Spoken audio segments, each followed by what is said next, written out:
जय हिंद बच्चों। एक बार फिर से आपका स्वागत है आपके अपने ही चैनल अनिल ट्यूटोरियल क्लासेस पर।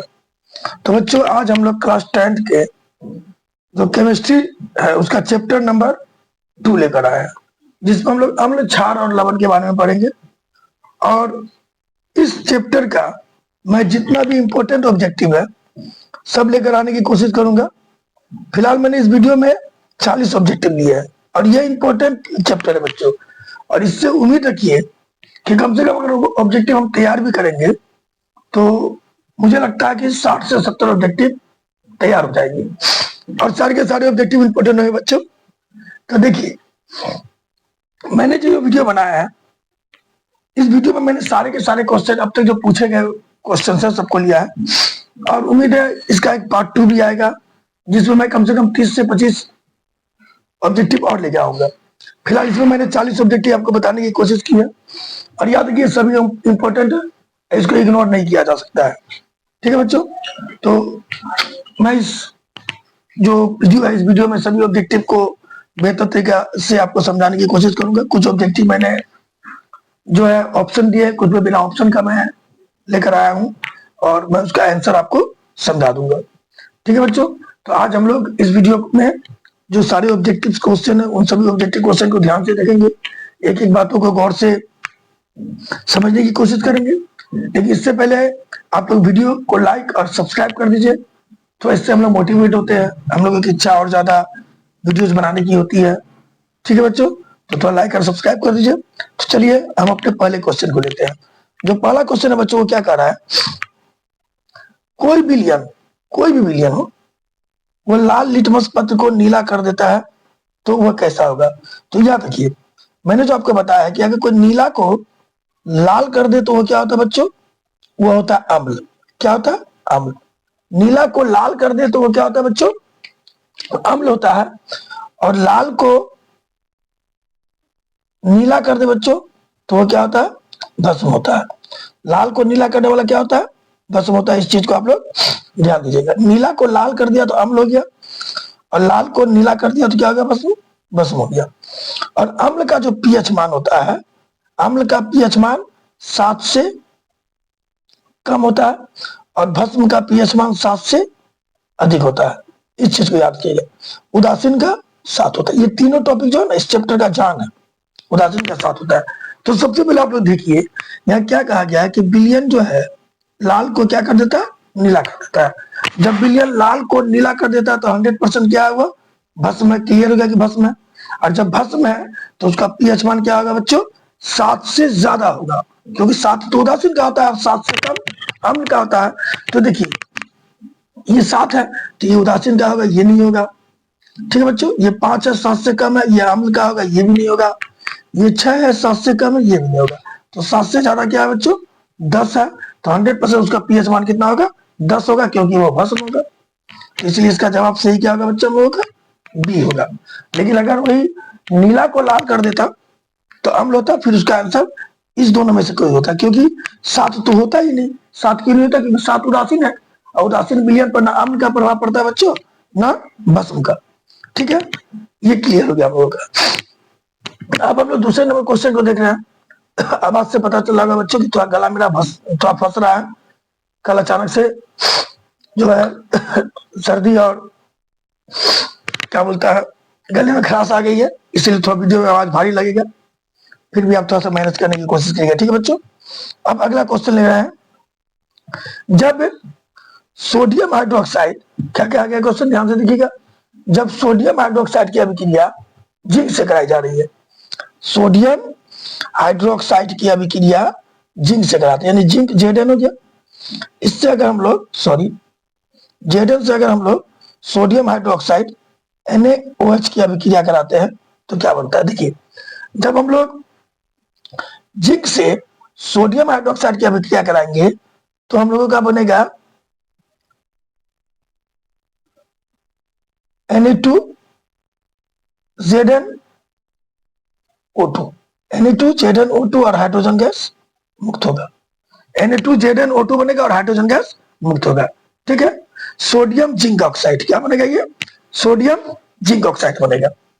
ठीक है, तो ये जो हम लोगों का बन के तैयार हो गया, इसका नाम है सोडियम जिंक ऑक्साइड। ठीक है, तो इस तरह की जो अभिक्रिया तैयार हुई, इस अभिक्रिया को हम लोग इसको हम सोडियम सोडियम जिंक ऑक्साइड भी कहते हैं, लेकिन इसका जो एक्चुअल नाम होता है वो होता है सोडियम जिंकेट। क्या लिखते हैं बच्चों? Sodium zincate. Na2ZnO2 को सोडियम जिंकेट कहते हैं। हालांकि आप लोग सोडियम जिंक ऑक्साइड के नाम से भी जान सकते हैं, लेकिन एक्चुअल में इसका नाम होता है सोडियम जिंकेट। और ये हमारा कहाँ है? ये हमारा ए नंबर में देख लीजिए, Na2ZnO2 प्लस H2। तो इसका सही जवाब होगा ए नंबर, Na2ZnO2 प्लस H2। तो ये आप लोग ध्यान दें। देखिए एक चीज तो माइंड में रखिए कि केमिस्ट्री का जान ही समीकरण होता है। अगर आप समीकरण को बेहतर तरीके से समझ जाते हैं तो केमिस्ट्री आपको बड़ा इजी लगने वाला है, नहीं तो केमिस्ट्री आपको टफ लगेगा। ठीक है बच्चों, तो ये हम लोगों का 2 नंबर क्वेश्चन तो हो गया। आप आगे देखते हैं। ठीक है, देखिए 3 नंबर क्वेश्चन बोला गया, लिटमस विलियन बैगनी रंग का होता है। देखिए लिटमस जो एक पौधे से निकाला जाता है, जिस पौधे का नाम है लाइकेन। क्या है बच्चों? लाइकेन नाम है। पौधे का नाम क्या है? लाइकेन। ठीक है, लाइकेन जो है थैलोफाइटा समूह का एक पौधा है। थैलोफाइटा समूह का एक पौधा है, जिसके अर्क अर्क मतलब होता है उससे निकलता है जो क्या कर सकते हैं उसको, लेटेक्स निकलता है, एक दूध टाइप का पदार्थ निकलता है, जिसका रंग क्या होता है? बैगनी होता है। क्या होता है? बैगनी। इस बैगनी में अम्ल मिला देते हैं तो रंग लाल हो जाता है। क्या हो जाता है बच्चों? लाल हो जाता है। फिर उस लाल में हम लोग फिल्टर पेपर डालकर सुखा देते हैं तो लाल लिटमस पत्र बनता है। ठीक है, इसी बैगनी में अगर हम लोग भस्म डालते हैं तो रंग कैसा हो जाता है? नीला हो जाता है। और नीला में फिल्टर पेपर डालकर सुखा देते हैं तो हम लोगों को नीला लिटमस पत्र प्राप्त होता है। और इसी नीला में अगर हम लोग अब अम्ल डालेंगे, नीला लिटमस में अम्ल डालेंगे तो वह लाल हो जाएगा, और लाल में भस्म डालेंगे तो वह नीला हो जाएगा। तो हम लोगों ने क्या देखा कि लिटमस पत्र बनता है लाइकेन नामक पौधे से निकलने वाले अर्क से। और लाइकेन थैलोफाइटा समूह का एक पौधा है, और लाइकेन से जो डायरेक्ट अर्क निकलता है बच्चों, उस अर्क का रंग होता है बैगनी। जब हम उसमें अम्ल मिलाते हैं तो वो हो जाता है लाल, और लाल अर्क चेंज हो जाने के बाद जब उसमें हम फिल्टर पेपर डालकर सुखा देते हैं तो हमको प्राप्त होता है लाल लिटमस पत्र, जिसमें जिसमें अगर हम लोग भस्म डालेंगे तो रंग हो जाएगा नीला। अब उसी तरह बैगनी रंग के अर्क में भस्म डालते हैं तो रंग नीला होता है, और उसमें फिल्टर पेपर डालकर सुखा देते हैं तो नीला लिटमस पत्र प्राप्त होता है, और उसमें अम्ल डालते हैं तो रंग उसका लाल हो जाता है। तो यहाँ पर कुल मिलाकर क्लियर हो गया कि जो लाइकेन पौधा है उससे हम लोगों का बैगनी रंग का रंजक निकलता है, और उसी से हम लोग लिटमस पत्र बनाते हैं, लाल और नीला। तो सही जवाब क्या होगा? लाइकेन। आंसर होगा ए नंबर सही होगा। ठीक है बच्चों, अब बोलता है देखिए ये क्वेश्चन 13 में पूछा, ये क्वेश्चन देख लीजिए कितना इंपॉर्टेंट है। 11 में भी पूछा गया है, ठीक है बच्चों, 15 में भी पूछा गया कंपार्टमेंटल में, और 23 में भी पूछा गया कि उदासीन विलयन का पीएच मान कितना होता था। अभी मैंने बताया ना आपको कि 7 से कम होता है अम्लीय का, 7 से ज्यादा होता है क्षारीय या भस्मीय का, और 7 होता है उदासीन विलयन का। तो ये है हम लोगों का उदासीन विलयन का पीएच मान। पीएच मान कम से कम होगा कम से कम होगा 1, और अधिक से अधिक होता है 14। 1 से 14 के बीच पीएच मान होता है, ध्यान दीजिएगा। और मिडिल में होता है 7, 7 से कम होता है अम्ल, 7 से ज्यादा होता है भस्म, और बीच में 7 आता है। 7 क्या होता है बच्चों? उदासीन होता है। तो सही जवाब क्या होगा? 4 नंबर की उदासीन, सॉरी 4 नहीं सर, 4 नंबर है, 4 का होगा बी कि उदासीन विलयन का पीएच मान कितना होता है बच्चों? उदासीन विलयन का पीएच मान होता है 7। ठीक है, ये क्वेश्चन देखिए, हमारे शरीर के पीएच में के कितने परास के बीच कार्य करता है? जो हमारा बॉडी होता है बच्चों, हमारे बॉडी में जो पीएच परास होता है, पीएच मान का जो लेवल होता है, जो रेंज होता है बच्चों, वो रेंज कितने परास तक काम करता है? मानव शरीर का पीएच मान का रेंज जो है वो कितना के बीच होता है? ठीक है बच्चों, ऑप्शन क्या दिया हुआ है? 6.0 से 6.8, 7.0 से 7.8, 2.1 से 3.8, 5.1 से 5.8। तो एकदम क्लियर है कि जो हमारे शरीर का जो पीएच मान का परास होता है बच्चों, वो कितना होता है? 7 से 7.8 के बीच होता है। तो ऑप्शन नंबर कितना सही होगा बच्चों? 5 का बी नंबर सही होगा। 7 से 7.8। और क्वेश्चन कितना इंपॉर्टेंट है ये बात पता चला हम लोगों को ये देखिए कि 2014 में, 2019 में और 2024 में तीनों ईयर में ये क्वेश्चन पूछा गया। ठीक है बच्चों, इस क्वेश्चन को देखिए बच्चों, निम्नलिखित में पीएच का कौन सा मान क्षारक विलयन के लिए है? तो मैंने बताया ना कि 7 से कम किसका होता है बच्चों? अम्ल का होता है। और 7 से ज्यादा किसका होता है बच्चों? क्षार यानी भस्म का होता है। तो ये तो अम्ल हो गया, 7 से कम है। ये 7 है तो उदासीन हो गया। ये 7 से कम है तो अम्ल हो गया। तो 7 से ज्यादा कौन है बच्चों? 13 है। तो सही जवाब होगा डी नंबर। जो 13 है वह जो पीएच मान है वह क्षारक विलयन के लिए है। ठीक है बच्चों, क्लियर हो गया? क्योंकि 7 से ज्यादा है तो ही क्षार का होगा, और 7 से ज्यादा मेरा यहाँ है। ठीक है बच्चों, इस क्वेश्चन को देखिए, निम्नलिखित में कौन सा सही है बच्चे? ये 2014 में एनुअल का सेकंड सिटी में पूछा गया बच्चों। ये सूत्र दिया है Na2CO3 इंटू 5H2O, एक दिया Na2CO3 into 10H2O, Na2CO3 into 7H2O, Na2CO3 into 2H2O। ये सब में अगर आप लोग गौर करिए तो Na2CO3 के साथ जल मिला हुआ है, और जब सोडियम कार्बोनेट के साथ जल मिला हुआ रहे तो ऐसे कंडीशन में हम लोग का बनता है वाशिंग सोडा। क्या बनता है बच्चों? वाशिंग सोडा, जिसको हम लोग धोने वाला सोडा या धोबिया सोडा के नाम से भी जानते हैं। और याद रखिए, धोबिया सोडा या धोने वाला सोडा जो है उसका रासायनिक नाम सोडियम कार्बोनेट डेकाहाइड्रेट होता है।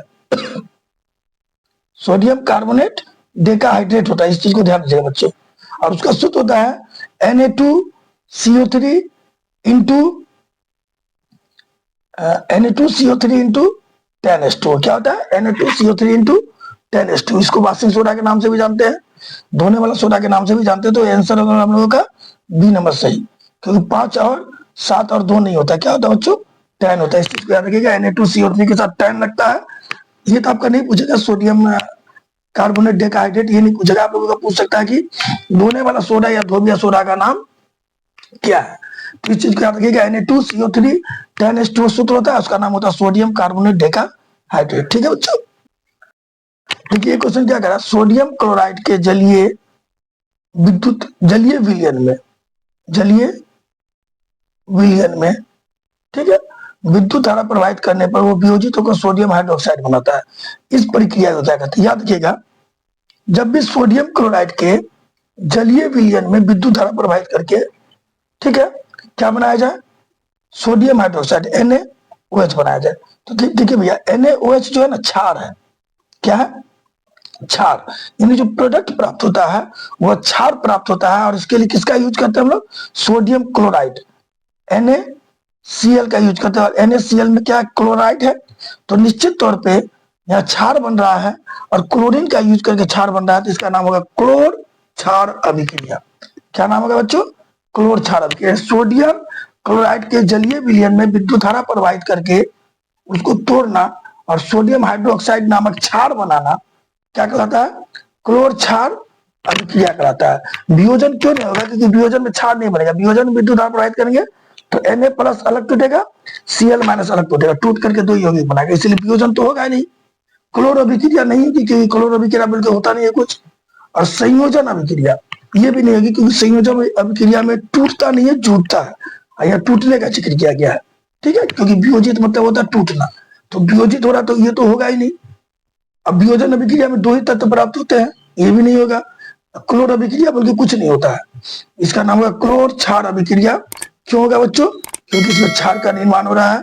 तो जो हमारा सही जवाब होगा बच्चों वो होगा ए नंबर। कितना नंबर सही होगा? ए नंबर, क्लोर क्षार अभिक्रिया।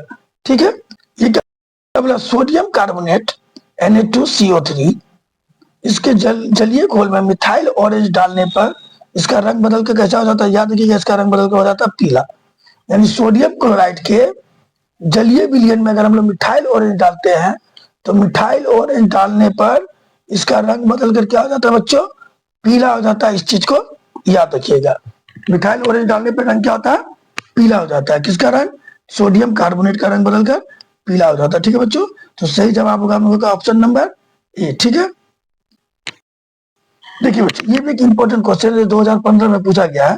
चीनी का रासायनिक सूत्र क्या है? तो देखिए, चीनी जो है ना, एक हाइड्रोकार्बन है जिसका रासायनिक सूत्र होता है C12H22O11, ठीक है। C12H22O11 होता है, और इसको हम लोग सुक्रोज भी कहते हैं। कभी कभी पूछता है सुक्रोज का रासायनिक सूत्र क्या, तो याद रखिएगा चीनी को ही सुक्रोज कहते हैं, ठीक है। और ये जो सुक्रोज है, ये बना हुआ है ग्लूकोज और, सुक्रोज किससे बना बच्चों? ग्लूकोज और फ्रुक्टोज से। ग्लूकोज और फ्रुक्टोज को मिला करके सुक्रोज बना, यानी चीनी में ग्लूकोज और फ्रुक्टोज रहता है। तो इस चीज को ध्यान रखिएगा, जो चीनी होता है वह सूत्र होता है C12H22O11, और चीनी जो है मुख्य रूप से गन्ने और चुकंदर से बनता है। किससे? गन्ना और चुकंदर से। हालांकि C12H22O11 को हम सुक्रोज भी कहते हैं, जो ग्लूकोज और फ्रुक्टोज से मिलकर बना होता है। तो ये हम लोगों का क्लियर हो गया बच्चों कि चीनी का जो रासायनिक सूत्र है वो क्या होता है। इंपॉर्टेंट क्वेश्चन है, 2015 में ये ऑलरेडी पूछा गया है, ठीक है बच्चों।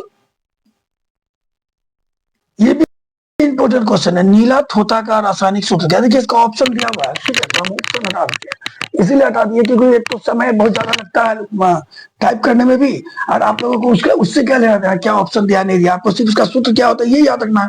अगर आपको ये याद रहेगा तो ऑप्शन का तो कोई तुक ही नहीं होता कि ऑप्शन जरूरी है। आपको तो सिर्फ ये याद रखना है कि जो नीला थोथा है उसका सूत्र क्या होता है। तो देखिए, नीला थोथा का जो सूत्र होता है बच्चों, वो होता है CuSO4 5H2O, ठीक है बच्चों। इसको हम लोग कॉपर सल्फेट के नाम से भी जानते हैं। क्या के नाम से जानते हैं? Copper sulphate. नीला थोथा को कॉपर सल्फेट के नाम से भी जानते हैं। इसको नीला थोथा इसलिए कहते हैं बच्चों क्योंकि इसका रंग जो है नीला होता है, और इसी को ही हम लोग तूतिया के नाम से भी जानते हैं। नीला थोथा का दूसरा नाम क्या है बच्चों?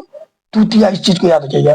चाहे तूतिया का सूत्र बोले, सॉरी मिस हो गया, तो इरेज हो गया, तो बच्चों फिर से लिखना पड़ेगा, ध्यान दीजिए, हम बता देते हैं, गलती से लिखा हुआ इरेज हो गया। तो देखिए, नीला थोथा जो है बच्चों, नीला थोथा को हम लोग तूतिया भी कहते हैं। क्या कहते हैं? तूतिया। नीला थोथा का दूसरा नाम तूतिया। तूतिया बोले या नीला थोथा बोले, एक ही चीज है। इसको हम लोग कॉपर सल्फेट के नाम से भी जानते हैं, ठीक है बच्चों। और इसका जो रासायनिक सूत्र होता है वो लिखने बोला गया हम लोगों को। तो तूतिया का बोले, कॉपर सल्फेट का बोले, या नीला थोथा का बोले, एक ही चीज होगा, CuSO4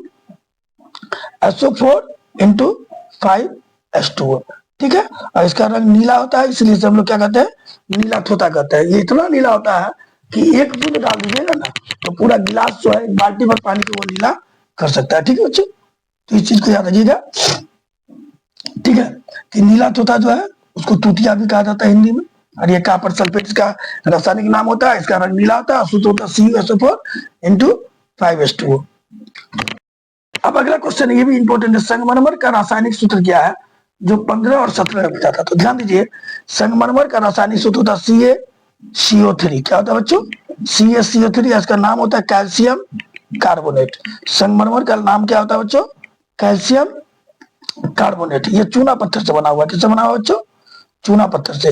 तो कैल्शियम, रासायनिक सूत्र CaCO3, रासायनिक नाम कैल्शियम कार्बोनेट होता है। इस चीज को ध्यान दीजिए, पूछ सकता है ये संगमरमर का रासायनिक नाम क्या है? कैल्शियम कार्बोनेट है, जो कि चूना पत्थर का रूपांतरित रूप है। क्या है? रूपांतरित, यानी चूना पत्थर का बदला हुआ रूप है। रूपांतरित रूप क्या है बच्चों?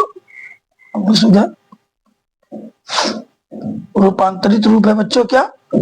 संगमरमर। चूना पत्थर का रूपांतरित रूप है संगमरमर, यानी चूना पत्थर से ही हमारा संगमरमर बना है। अत्याधिक दाब और ताप पे चूना पत्थर को रखा गया है, एक लंबी प्रक्रिया के फलस्वरूप यह संगमरमर में चेंज हो जाता। तो रासायनिक नाम हो गया कैल्शियम कार्बोनेट, और सूत्र हो गया CaCO3। क्लियर है बच्चों? क्वेश्चन देखिए, बोला गया निम्न में कौन लवण है? क्या बोला गया बच्चों? निम्न में कौन लवण है? और ये क्वेश्चन पूछा है 15 में, 20 में और 14 में। देखिए, हम तो जानते हैं ना कि जिससे हाइड्रोजन आयन मुक्त हो वह अम्ल होगा, और जिससे OH- मुक्त हो वह भस्म या क्षार होगा। लेकिन जिसमें Na और H, इस दोनों में से कोई नहीं, जो उदासीन विलयन हो वह क्या होगा बच्चों? वह लवण होगा। इसमें देखिए हाइड्रोजन आयन HCl है, तो यह अम्ल होगा नहीं। इसमें OH है, इसमें भी OH है लास्ट में। शुरू में H रहे तो अम्ल होगा, और लास्ट में ओ एच रहे तो वो भस्म होता है जनरली। या इसका शुरू में एच है तो ये अम्ल है, ये नहीं होगा। इस दोनों का लास्ट में ओ एच है तो ये भस्म है, ये भी नहीं होगा। तो आंसर क्या होगा हम लोगों का K2SO4, क्या, पोटेशियम सल्फेट। ये जो है क्या है बच्चों, लवण है। तो इसका आंसर सही जवाब होगा सी नंबर। क्लियर है बच्चों? ठीक है। इसको क्वेश्चन को देखिए, बोलता है NaOH क्या है? सोडियम हाइड्रोक्साइड क्या था? अभी आपको बताया ना कि लास्ट में अगर OH रहता है तो 100% क्या होता है, भस्म होता है। तो क्या होगा, भस्म। और भस्म को ही हम लोग क्षार कहते हैं, क्योंकि जल में विलय भस्म क्षार कहलाता है। तो ऑप्शन होगा हम लोगों का डी। या भस्म बोलिए या क्षार बोलिए, एक ही चीज होता है। ठीक है बच्चों, अब हम लोग अपना अगला क्वेश्चन देखते हैं क्या है। देखिए क्वेश्चन क्या कर रहा है, निम्न में प्रबल अम्ल कौन है? देखिए वह अम्ल जो जल में घुलता है पूर्ण रूप से, जो जल में पूर्णतः घुले और ज्यादा से ज्यादा H+ आयन दे, H+ आयन ज्यादा दे, उसको हम लोग क्या कहते हैं बच्चों, उसको कहते हैं अम्ल। तो प्रबल अम्ल प्रबल अम्ल कहते हैं। जो आंशिक रूप से घुले और कम मात्रा में H+ आयन दे, उसको हम लोग दुर्बल अम्ल कहेंगे। तो प्रबल अम्ल को तो ध्यान दीजिएगा, प्रबल अम्ल में ये तीन ही आता है, मोस्टली है तो बहुत, लेकिन तीन का ज्यादा यूज होता है। सल्फ्यूरिक अम्ल H2SO4, हाइड्रोक्लोरिक अम्ल HCl और नाइट्रिक अम्ल HNO3। तो ये तीनों हमारा क्या है बच्चों, प्रबल अम्ल है। इस चीज को ध्यान रखिएगा। ठीक है, तो आंसर क्या होगा मेरा, सभी होगा। तो ऑप्शन नंबर डी हम लोगों का सही होगा बच्चों, सभी। ये क्वेश्चन देखिए बच्चे, ये क्वेश्चन क्या कर रहा है कि निम्नलिखित में किस विलयन का उपयोग दीवार को सफेद करने में होता है? दीवार को सफेद करने में या दीवार की सफेदी करने में होता है। दीवार में जो हम लोग लगाते हैं पुराने समय में घर में, अब तो पुट्टी चलता है, पुट्टी भी मोस्टली उसी का रूप होता है। तो दीवार में सफेदी करने में किसका यूज होता है? तो याद रखिएगा, दीवार में जो हम लोग सफेदी करते हैं ना बच्चे, सफेदी करने में बुझा हुआ चूना, क्या, बुझा हुआ चूना का यूज होता है। बुझा हुआ चूना क्या है बच्चों, सूत्र क्या होता है, कैल्शियम हाइड्रोक्साइड CaOH ट्वाइस, जिसको हम लोग कहते हैं कैल्शियम हाइड्रोक्साइड। कैल्शियम हाइड्रोक्साइड, बुझा हुआ चूना को हम लोग कैल्शियम हाइड्रोक्साइड भी कहते हैं बच्चों। तो सही जवाब क्या होगा हम लोगों का, सही जवाब होगा CaOH ट्वाइस, बी नंबर सही होगा, जिसका यूज करते हैं हम लोग दीवार को सफेदी करने में, क्योंकि ये सूखने के बाद चमकने लगता है। ठीक है बच्चों, इस 17 नंबर क्वेश्चन को देखिए। एक छात्र ने परखनी में लिए गए सोडियम बाइकार्बोनेट के तनु विलयन में सार्वभौम सूचक के कुछ बूंदों को मिलाया, तो निम्नलिखित में रंग कैसा हो जाएगा? रंग निम्नलिखित में कौन सा रंग, गलत हो गया, दिखेगा। निम्नलिखित में कौन सा रंग दिखेगा, ये होना चाहिए बच्चों। निम्नलिखित में कौन सा रंग दिखेगा? यानी एक छात्र ने जो एक प्रणाली में सोडियम बाइकार्बोनेट लिया, क्या लिया बच्चों, सोडियम बाइकार्बोनेट लिया, और उसमें एक सार्वभौम सूचक बनाया। क्या मिलाया, एक सार्वभौम सूचक मिलाया, और मिलाने के बाद उसका रंग कैसा हो जाएगा? तो याद रखिएगा, सोडियम बाइकार्बोनेट में जो इसका तनु विलयन होता है, उसमें सार्वभौम सूचक की कुछ बूंदे डालने पे उसका रंग कैसा हो जाता है बच्चों, हरा हो जाता है। तो ऑप्शन क्या होगा हम लोगों का, बी नंबर सही होगा। क्या हो जाएगा बच्चों, रंग उसका हरा हो जाएगा। क्या हो जाएगा, हरा। ठीक है, जो NaH सोडियम बाइकार्बोनेट होता है, उसमें सूचक जो डालेंगे, सूचक डालने पर उसका रंग बदल के क्या हो जाता है बच्चों, हरा हो जाता है। इस चीज को ध्यान दीजिएगा। तो ऑप्शन नंबर बी हमारा सही हो। क्वेश्चन क्या करा बच्चों, किस रासायनिक यौगिक को गर्म करने पर प्लास्टर ऑफ पेरिस प्राप्त होता है?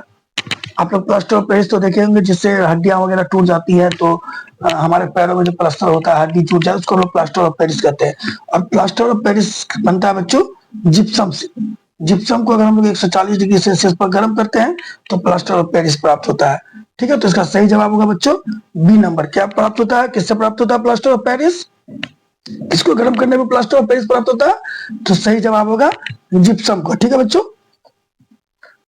क्वेश्चन क्या करा बच्चों, खरिया का रासायनिक सूत्र क्या है?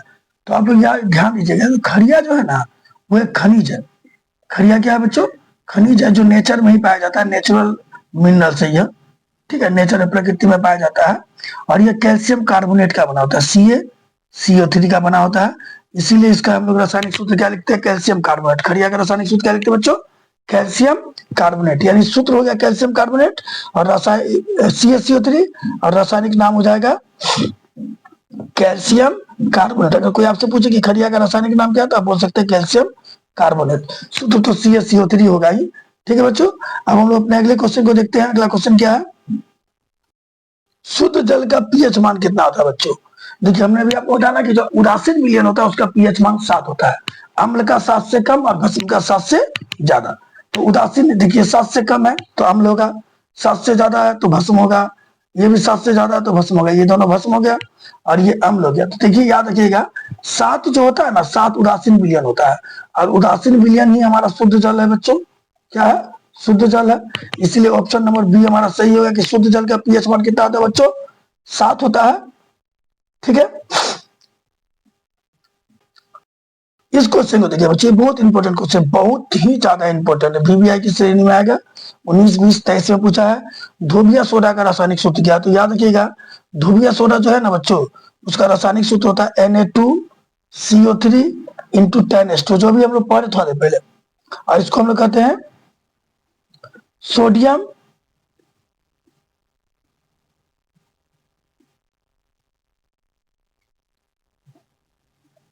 कार्बोनेट। क्या कहते हैं बच्चों? Sodium carbonate.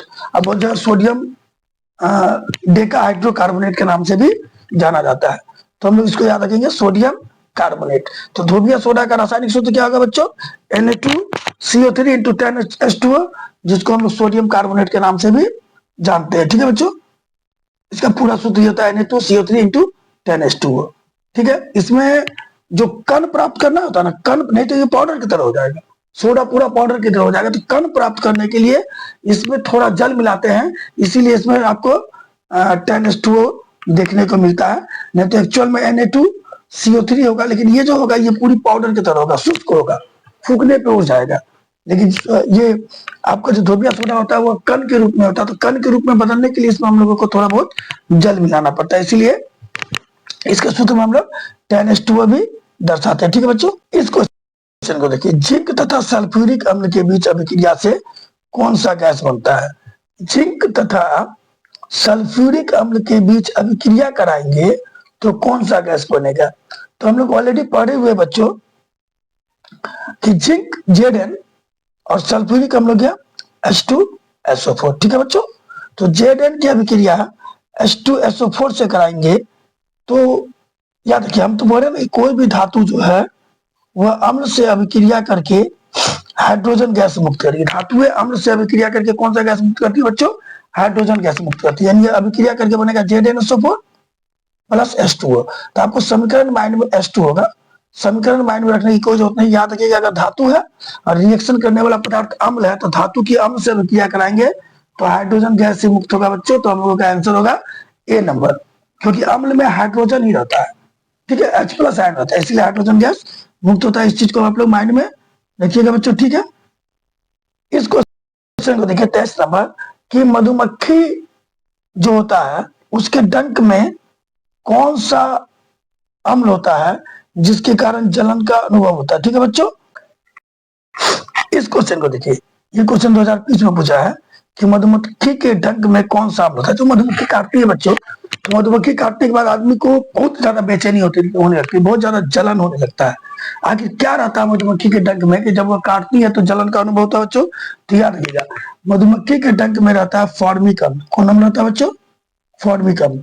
और फॉर्मिक अम्ल का IUPAC नाम है, IUPAC नाम है मेथेनोइक अम्ल। कौन अम्ल बच्चों? मेथेनोइक अम्ल।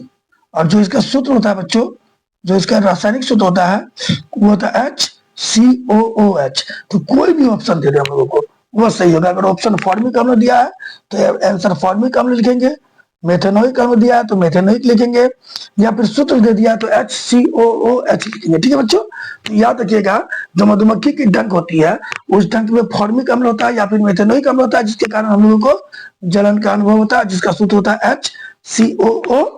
ठीक है बच्चों, अब हम लोग अपने अगले क्वेश्चन लिखते हैं, लेते हैं। तो अगला क्वेश्चन क्या बोला बच्चों कि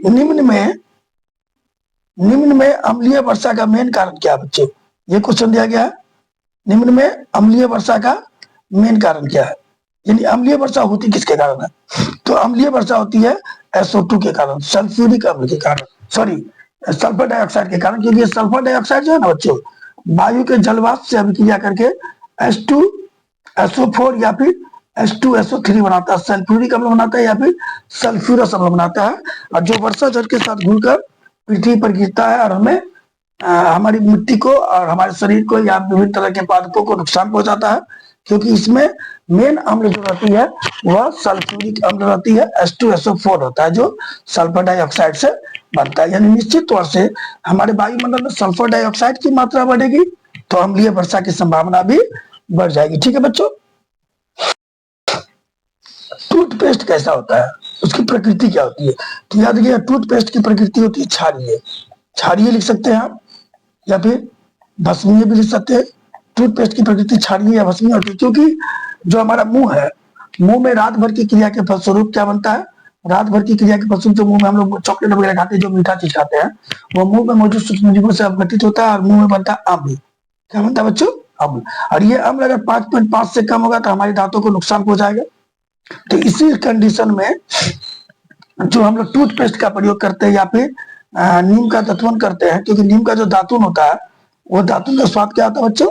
कड़वा होता है। एक्चुअल में आजकल जो हम लोग टूथपेस्ट यूज करते हैं वो मीठा बना दिया जाता है ताकि बच्चे थोड़ा सा इंटरेस्ट के साथ करें, लेकिन एक्चुअल में अगर हम लोग पहले जो करते थे, याद रखिएगा, डाबर का लाल दंत मंजन था या और भी जैसे अभी पतंजलि के कुछ पेस्ट वगैरह हैं, उन सबका स्वाद कड़वा होता है, क्योंकि एक्चुअल में टूथपेस्ट में रहता है छार, और छार का काम होता है मुंह में मौजूद अम्ल को क्या कर देना? उदासीन कर देना। इसीलिए या नीम का दंतवन ले लीजिए, नीम का दंतवन कड़वा क्यों होता है? क्योंकि उसमें छार होता है और वह मुंह में मौजूद अम्ल से अभिक्रिया करके उसको लवण में बदल देता है और मुंह को नुकसान होने से या दांतों को नुकसान होने से बचाता है। तो कुल मिला के जो टूथपेस्ट यूज करते हैं हम लोग या फिर दंतवन यूज करते हैं, उस सब में क्या रहता है? छार रहता है, क्योंकि हमारे मुंह में जो अम्ल बनता है वह अम्ल उस छार से अभिक्रिया करके क्या हो जाती है? उदासीन हो जाती है और हमारे दांतों को कोई नुकसान नहीं पहुंचता। ये क्वेश्चन 2020 में पूछा गया है। 2020 में एक और क्वेश्चन, इंपॉर्टेंट क्वेश्चन में पूछा गया है, वो बोला गया अम्लीय विलयन का पीएच मान कितना होता है? तो हम सब जानते हैं अम्लीय विलयन का पीएच मान 7 से कम होता है, उदासीन का 7 से ज्यादा होता है, और सॉरी भस्मी विलयन का 7 से ज्यादा होता है, उदासीन का 7 होता है। तो सही आंसर क्या होगा बच्चों हम लोग का? B number. इसका भी बी नंबर और इसका भी बी नंबर। ठीक है बच्चों। ये भी एक इंपॉर्टेंट क्वेश्चन आया बच्चों, 27 नंबर। क्या बोला गया? अम्ल और क्षार आपस में अभिक्रिया करके क्या बनाते? देखिए, कभी भी अम्ल को क्षार के साथ अभिक्रिया कराएंगे बच्चों तो बनेगा लवण और जल। तो अम्ल और क्षार आपस में अभिक्रिया करके क्या बनाते बच्चों? लवण बनाते हैं। इसका आंसर क्या होगा? लवण होगा। एक एग्जाम्पल के द्वारा समझते हैं हम लोग। एक अम्ल ले लिया हाइड्रोक्लोरिक अम्ल HCl और एक क्षार ले लिए NaOH। ठीक है बच्चों।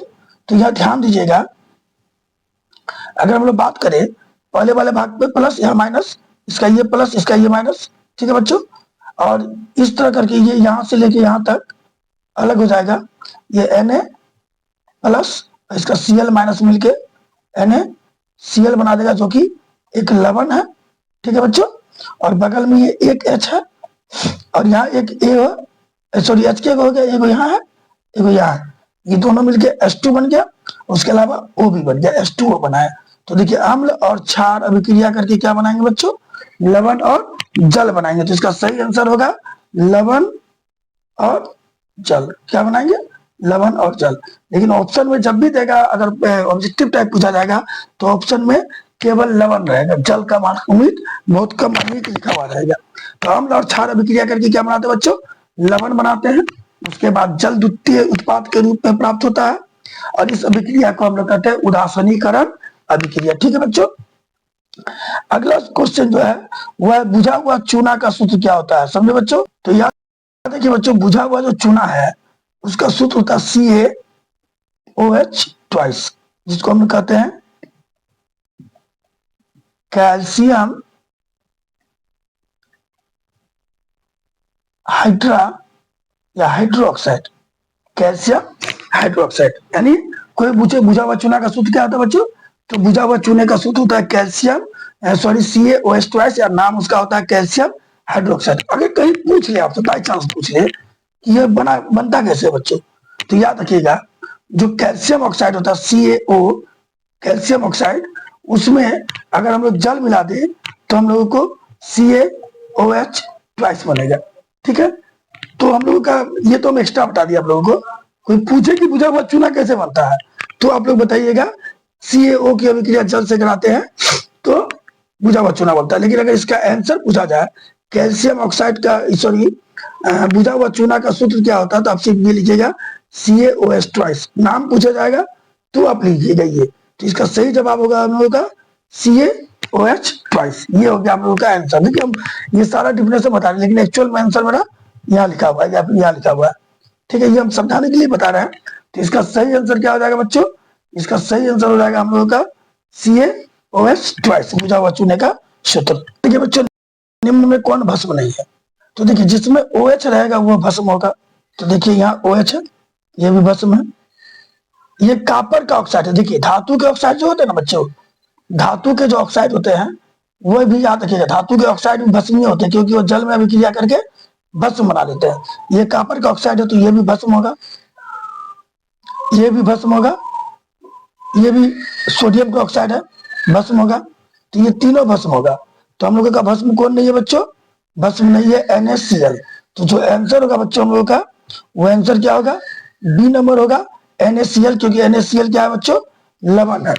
याद रखिएगा, जिसमें OH है वो तो भस्म होता ही है, लास्ट में OH है तो भस्म होगा ही। और जो भी धातु होते हैं, जो भी धातु होते हैं, धातु के ऑक्साइड भी भस्म होते हैं। तो ये देखिए धातु के ऑक्साइड है, कॉपर का ऑक्साइड भस्म होगा। ये भी देखिए Na2O है, ये भी भस्म है। लेकिन इसमें ना O है, ना OH है, ना H है। ये हमारा लवण है NaCl, जिसको हम कहते हैं सोडियम क्लोराइड, खाने वाला नमक। तो ये हमारा लवण है, ये भस्म नहीं है। तो आंसर होगा हम लोगों का बी नंबर, क्या? NaCl। क्लियर बच्चों? ठीक है, अब हम लोग अगले क्वेश्चन को लेते हैं। इसमें बोला निम्न में कौन अम्ल नहीं है?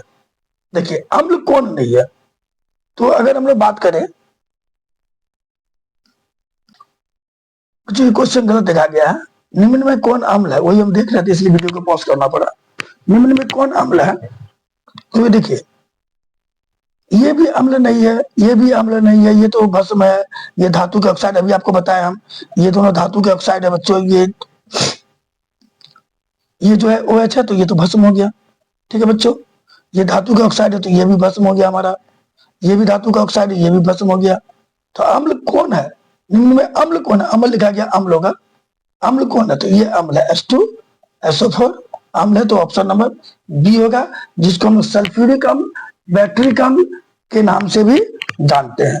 ठीक है, तो निम्न में कौन अम्ल नहीं है? ये ऑप्शन गलत लिखा गया था बच्चों, हम देख के चौंक गए कि सब तो हमको क्या बोलता है, अम्ल नहीं है दिख रहा है। तो एक ही अम्ल है H2SO4। तो इसका अगर सही जवाब बोला जाए, निम्न में कौन अम्ल नहीं है, तो क्या जवाब देंगे बच्चों हम लोग? इस चारों में देखिए ध्यान से, तो ऑप्शन क्या होगा हम लोगों का सही? B number. ये निम्न में कौन अम्ल है? अम्ल नहीं निकल रहा मुझे, क्योंकि क्वेश्चन हम वही पढ़ लिए थे। तो अम्ल कौन है इसमें बच्चों? अम्ल है बी नंबर, क्या नाम है? H2SO4। बाकी तीनों क्या बच्चों? बाकी तीनों भस्म है। तो सही जवाब होगा बी नंबर, H2SO4। जो अगला क्वेश्चन दिया बच्चों, अगला क्वेश्चन क्या दिया है? निम्न में कौन प्राकृतिक सूचक है? प्राकृतिक सूचक मतलब होता है वह सूचक जो हमको नेचर से प्राप्त होता है, जिसके द्वारा हम अम्ल, भस्म और लवण का पता लगा सकते हैं। तो आंसर होगा हल्दी। हल्दी प्राकृतिक सूचक है, जिसमें अम्ल डालने पर वह पीला ही रहता है, लेकिन भस्म डालने पर वह लाल मैरून हो जाता है, लाल मैरून टाइप का हो जाता है, कत्थी, दीप कत्थी जिसको बोलते हैं, लाल भूरा कह सकते हैं आप लोग, लाल भूरा हो जाता है। तो हल्दी में अगर हम लोग थोड़ा सा भी चूना डालेंगे तो उसका रंग बदल जाएगा, लाल भूरा हो जाएगा।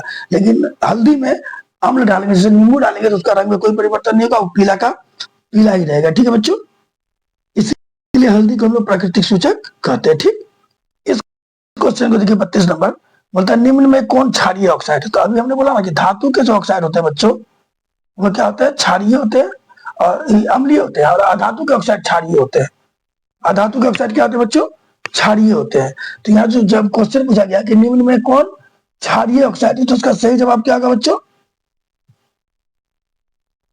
Na2O। ये धातु के ऑक्साइड है जो क्षारीय होते हैं। धातु के ऑक्साइड क्या होते हैं बच्चों? सॉरी, अधातु के ऑक्साइड क्षारीय होते हैं, धातु के ऑक्साइड अम्लीय होते हैं। ठीक है, तो Na2O होगा आंसर। ठीक है, नहीं मिस बोल दिया, अधातु के ऑक्साइड क्षारीय होते हैं। धातु के ऑक्साइड, देखिए ये सल्फर अधातु है, उसके ऑक्साइड क्या होगा? ये अम्लीय होगा। नाइट्रोजन अधातु है, इसका ऑक्साइड भी अम्लीय होगा। फास्फोरस अधातु है, इसका ऑक्साइड भी अम्लीय होगा। लेकिन ये धातु है, धातु का ऑक्साइड क्या होता है बच्चों? क्षारीय होता है। तो इसका सही जवाब होगा Na2O, क्योंकि Na2O को अगर हम लोग जल में मिलाएंगे, Na2O को जल में डालेंगे कम होगा बन जाएगा NaOH ट्वाइस, ठीक है, सोडियम हाइड्रोक्साइड, ठीक है, नहीं NaOH बनेगा, ट्वाइस कैसे होगा, मिस कर दिए, NaOH बनेगा, बैलेंस कर दिए यहाँ से, तो NaOH बन गया हम लोग का। तो याद रखिएगा, जो धातु के ऑक्साइड होते हैं वो हमेशा क्या होते हैं, क्षारीय होते हैं, और अधातु के ऑक्साइड अम्लीय होते हैं। सोडियम धातु है और धातु का ऑक्साइड क्या होगा, क्षारीय होगा, तो ऑप्शन नंबर डी हम लोगों का क्या होगा बच्चों, सही होगा, सोडियम ऑक्साइड Na2O। अभी ये क्वेश्चन देखिए, अभी हमने बताया ना कि अधातु के ऑक्साइड कैसे होते हैं, ये क्वेश्चन पूछा गया है, ठीक है। तो इसका जवाब क्या होगा बच्चों, जो अधातु होते हैं, अधातु के ऑक्साइड कैसे होते हैं, तो अधातु के ऑक्साइड होते हैं अम्लीय। कैसे होते हैं अधातु के ऑक्साइड अम्लीय, तो मान लीजिए सल्फर अधातु है, इसकी अभिक्रिया ऑक्सीजन से कराया हमने, तो बन गया सल्फर डाइऑक्साइड, ये अधातु का ऑक्साइड हो गया, ठीक है बच्चों। अब इस सल्फर डाइऑक्साइड की अभिक्रिया हम अगर जल से करा देते हैं तो सल्फ्यूरिक अम्ल बनता है, सल्फ्यूरस अम्ल H2SO3 या H2SO4 भी बनता है। तो यानी कहीं ना कहीं धातु के ऑक्साइड की अभिक्रिया जल से कराते हैं तो अम्ल का निर्माण होता है, इसीलिए सॉरी अधातु के ऑक्साइड की अभिक्रिया अगर हम लोग जल से कराते हैं तो अम्ल का निर्माण होता है, इसलिए अधातु के ऑक्साइड क्या होते हैं बच्चों, अम्लीय होते हैं। और धातु के ऑक्साइड क्या होते हैं, क्षारीय होते हैं, क्योंकि धातु के ऑक्साइड की अभिक्रिया जल से कराने पर क्षार बनता है, ये हम लोग थोड़ा पहले देख ही चुके हैं। अम्लीय वर्षा का पीएच मान क्या होता है, ये बहुत इंपॉर्टेंट है।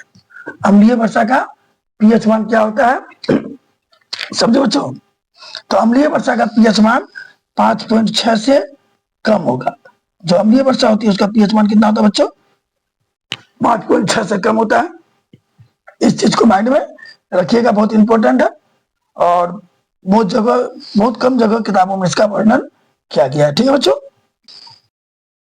ये क्वेश्चन पूछा गया बच्चों, ध्यान दीजिएगा, सिरका में कौन सा अम्ल पाया जाता है, तो याद रखिएगा 5 से 6% एसिटिक अम्ल को सिरका कहते हैं। कौन अम्ल को बच्चों, एसिटिक अम्ल को, 5 से 6% एसिटिक अम्ल को सिरका कहते हैं। इसीलिए अगर कोई आपसे पूछे सिरके में कौन सा अम्ल पाया जाता है तो हम लोग जवाब दे सकते हैं एसिटिक अम्ल, क्या, एसिटिक अम्ल, ठीक है। इसका दूसरा नाम है, IUPAC नाम है, इथेनोइक अम्ल। तो कभी कभी आपको ऑप्शन में इथेनोइक अम्ल भी देखने को मिल सकता है, ठीक है बच्चों, इथेनोइक अम्ल, इसका IUPAC नाम है, इंटरनेशनल नाम है ये, ठीक है, जो पूरे वर्ल्ड में जाना जाता है। इसे एसिटिक नाम, एसिटिक अम्ल चांसेस से ज्यादा पूछेगा बच्चों, ठीक है। और सिरका में आमतौर पे 5 से 6% होता है, अधिक से अधिक खूब खट्टा सिरका बनेगा तो उसमें 18% तक एसिटिक अम्ल की मात्रा रह सकती है, ठीक है बच्चों। हाँ, अगर इसका रासायनिक सूत्र बोले तो रासायनिक सूत्र होता है C2H4O2, या इसको हम लोग ये भी लिख सकते हैं C2H3OH के नाम से भी जानते हैं, C2H3OH इसके नाम से भी जानते हैं। तो ये दोनों में से कुछ भी इसका रासायनिक सूत्र हो सकता है, लेकिन इसका यूज आपको कम करना पड़ेगा। बस याद रखिए कि सिरका में एसिटिक अम्ल होता है। अगर हम लोग बात करें चींटी के डंक में कौन सा अम्ल होता है बच्चों, तो चींटी के डंक में अभी हम लोगों ने पढ़ा, तो मधुमक्खी में कौन अम्ल होता है बच्चों, फॉर्मिक अम्ल होता है, पढ़ा है अभी हम लोग। तो वही अम्ल इसमें भी होता है, चींटी के डंक में भी बच्चों फॉर्मिक अम्ल होता है, जिसका दूसरा नाम है मेथेनोइक अम्ल। क्या नाम है बच्चों, मेथेनोइक अम्ल। तो ये दोनों में से कुछ भी दे सकता है। चींटी में और मधुमक्खी में जो चीज रहती है सेम ही रहती है, और दोनों में जलन होता है, लेकिन मधुमक्खी में ये कुछ ज्यादा मात्रा में होता है, जिसके कारण ज्यादा जलन होता है, ठीक है बच्चों। ये भी एक इंपॉर्टेंट क्वेश्चन आ गया है, प्लास्टर ऑफ पेरिस का रासायनिक सूत्र क्या है। देखिए, प्लास्टर ऑफ पेरिस का जो रासायनिक सूत्र होता है बच्चों, वो होता है CaSO4 into half H2O। क्या होता है, CaSO4 plus sorry into half H2O इसका रासायनिक सूत्र है। अगर इसका हम रासायनिक नाम के बारे में बात करें तो इसका जो रासायनिक नाम होता है बच्चों, रासायनिक नाम वो होता है calcium sulphate, calcium sulphate hemihydrate. क्या होता है बच्चों, कैल्शियम सल्फेट हेमीहाइड्रेट होता है, ठीक है। और प्लास्टर ऑफ पेरिस बनाया जाता है जिप्सम से। ये तो बात आपको पहले ही आपको क्वेश्चन नंबर 7 या 8 में बता दिया है कि प्लास्टर ऑफ पेरिस किससे बनता है बच्चों, जिप्सम से बनता है। इस चीज को ध्यान दीजिएगा, जिप्सम को लगभग 140 डिग्री सेल्सियस पर गर्म करते हैं तो प्लास्टर ऑफ पेरिस बनता है। तो याद रखिए, अगर आपको प्लास्टर ऑफ पेरिस का रासायनिक सूत्र के बारे में पूछा गया है, इसका रासायनिक सूत्र क्या है, तो रासायनिक सूत्र होता है CaSO4 into half H2O, और नाम पूछा जाए तो कैल्शियम सल्फेट हेमीहाइड्रेट बनता किससे है? तो जिप्सम से। इस चीज को याद रखिएगा।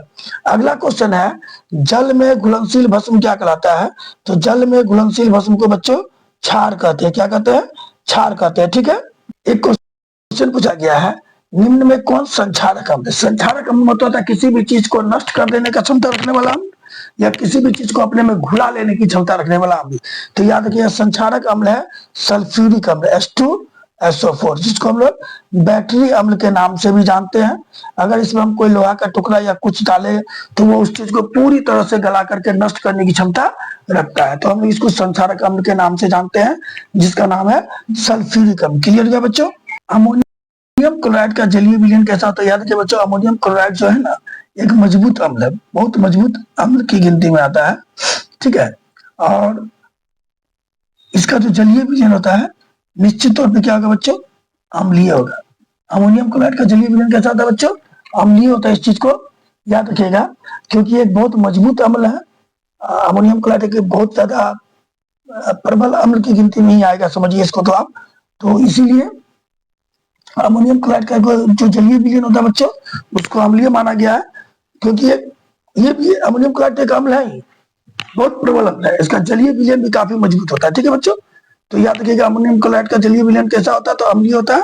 ठीक है बच्चों, इसके साथ ही हमारा ये वीडियो समाप्त होता है। इसमें मैंने 40 इंपॉर्टेंट ऑब्जेक्टिव लिए हैं, और लगभग एक और वीडियो आएगा मेरा जिसमें मैं कम से कम 25 से 30 और इसी लेसन का इंपॉर्टेंट ऑब्जेक्टिव दिखाने वाला हूँ। याद रखिए ये लेसन बहुत इंपॉर्टेंट है। इससे लगभग जो ऑब्जेक्टिव है वो ऑब्जेक्टिव मेरे अंदाज से लगभग 10 ऑब्जेक्टिव, 5 से 10 ऑब्जेक्टिव के बीच पूछे जाते हैं। ठीक है बच्चों, हर साल इससे 5 से 10 ऑब्जेक्टिव पूछे जाते हैं। बहुत इंपॉर्टेंट ऑब्जेक्टिव है, ये इंपॉर्टेंट लेसन है, इसलिए इसको ध्यान से देखना बच्चों। इसी के साथ अपना ये वीडियो हम समाप्त करते हैं। अगर वीडियो अच्छा लगा हो तो लाइक और सब्सक्राइब कर लीजिएगा। अब मेरा टेलीग्राम का भी लिंक आपको वीडियो में मिलेगा। अभी तो नहीं डाला है लेकिन डालेंगे, डाल देंगे तो उसको भी सब्सक्राइब कर लीजिएगा बच्चे, उससे जाके जुड़ जाइएगा। जय हिंद, जय भारत।